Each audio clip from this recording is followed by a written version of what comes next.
going on, everybody? Today we're going to be doing Crosby, Stills, Nash, and Sometimes Young. Song is going to be Ohio.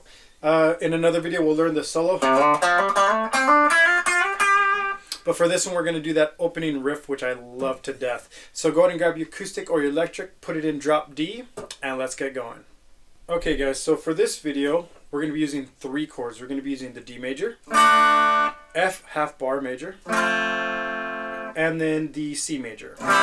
Now for all three chords, we're not using them exactly as the chord. Those are just the template of the fingerings we're going to be using, and I'll explain as we do this more. So for this D chord, we're only playing string 4, 3, and 2, but we're leaving out the first string. When I do this first chord, we're going to first of all have to palm mute into it before we play. So we got to get used to a palm mute as well. I know I'm jumping all over the place. My mind's going 100 miles a minute. My bad. So you're going to get used to this palm mute first.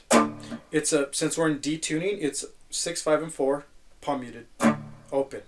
Now the palm mute, you need to very lightly touch. You do not want to press too forward or damper the notes too much by pressing too hard. You got to press very light. And when you strum through, you want to strum through and stop the palm mute when you get to the third string over here. Let me show you why. That's going to lead us into our D chord. So if you do this, and then you got to pick up your finger or your fingers to pluck the string, you're doing too much. You want to drop the palm mute right onto that third string above it, so when you pluck the next part, you're right on top of it. So now that leads us into this D chord. While I'm going over here, I want you to pretend there's a huge invisible line of where both hands need to sync up. When I did that palm mute, that invisible line starts with that third string, so I can strum into this chord.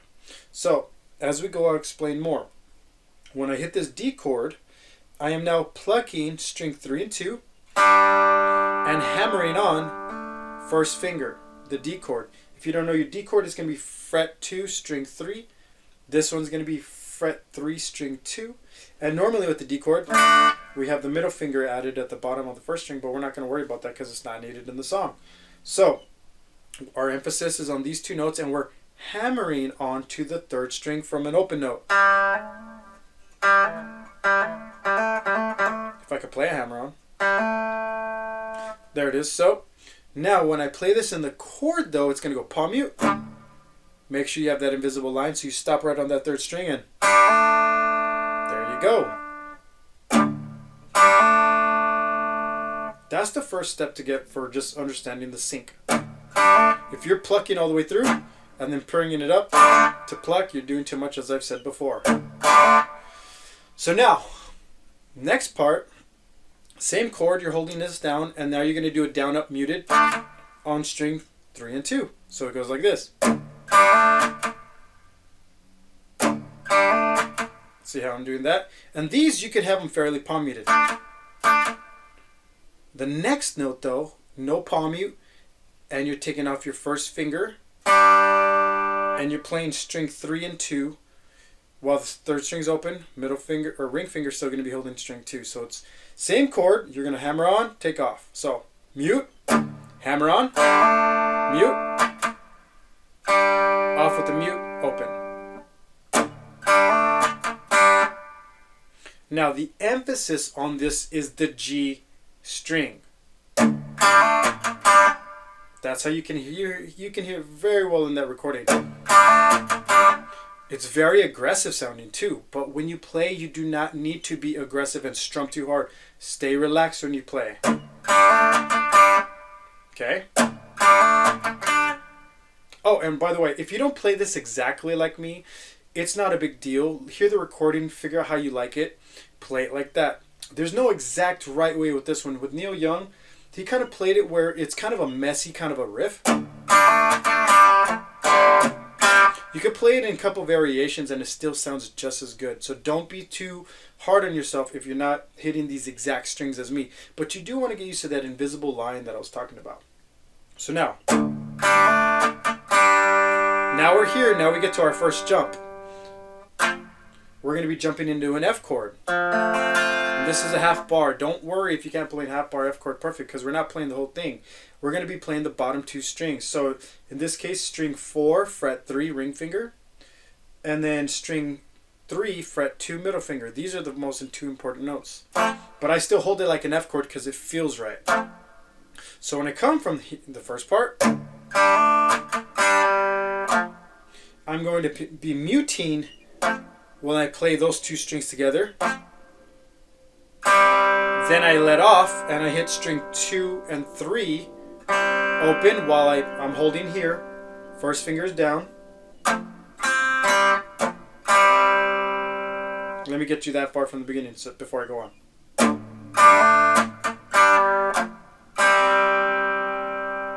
See how I did that?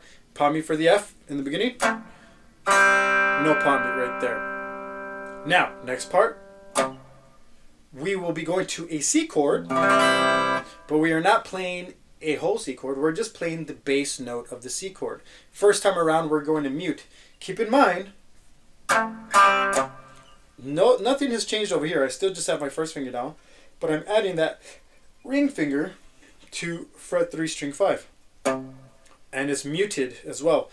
Once again, this invisible line, my muting now will come up and down as I play. When I get that far, watch. Look at my right hand. Look how I am moving it just micro style over here.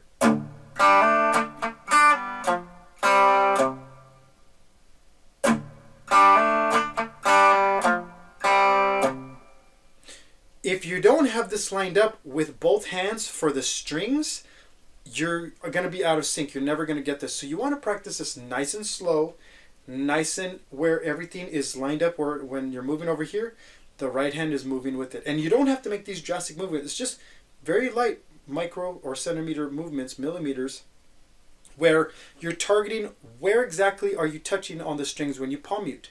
That's most important. You don't want to blanket it and you're just holding the whole thing down.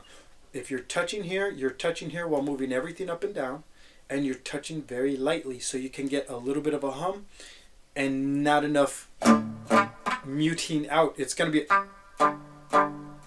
You see how there's a little bit of resonance to all my notes? Not like this. That's not what you want. Okay, so from the beginning.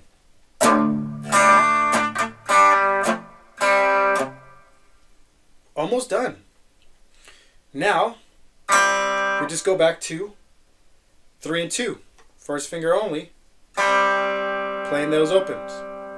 So, from the beginning.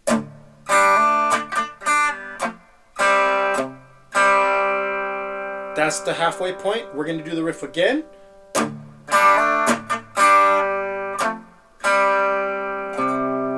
But at the end, you do not mute that C note. Everything else is the same. And I play this a little varied here and there. I don't always play it exactly right the way I'm teaching it. It's like I said, it's a riff you can kind of mix and match certain notes, use your ear, and have fun with it. But once again, the last note I changed though, C, open. So beginning.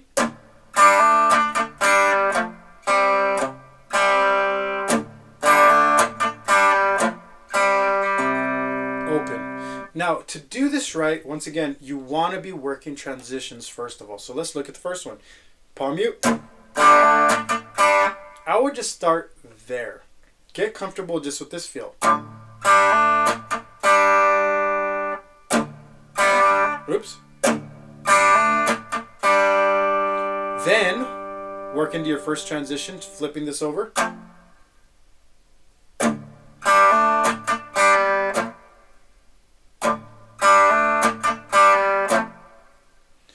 Then, of course, next is from this chord, opens to the mute on the C and back to the opens. And when I say opens, I'm really holding this finger down, but it's open 3 with the second string being with the first finger. So this is your F chord look. C and F chord, I should say. So it's going to go F, open, C note, open. That invisible line is good to get like this.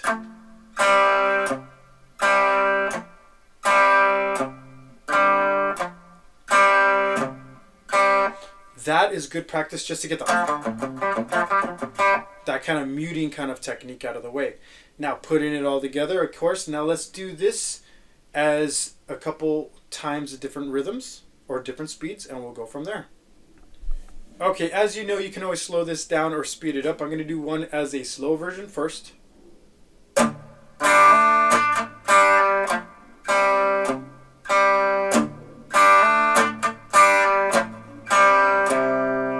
Let's do a medium.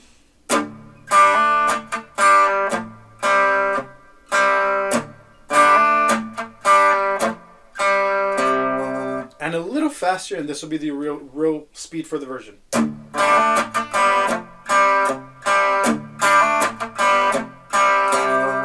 Alright guys, that is it for this guitar lesson video. Hope you enjoyed it as always. If you need more help with this song or other songs, or if you need help on piano, I teach both instruments, and you can learn more about that at mountainsideguitar.com.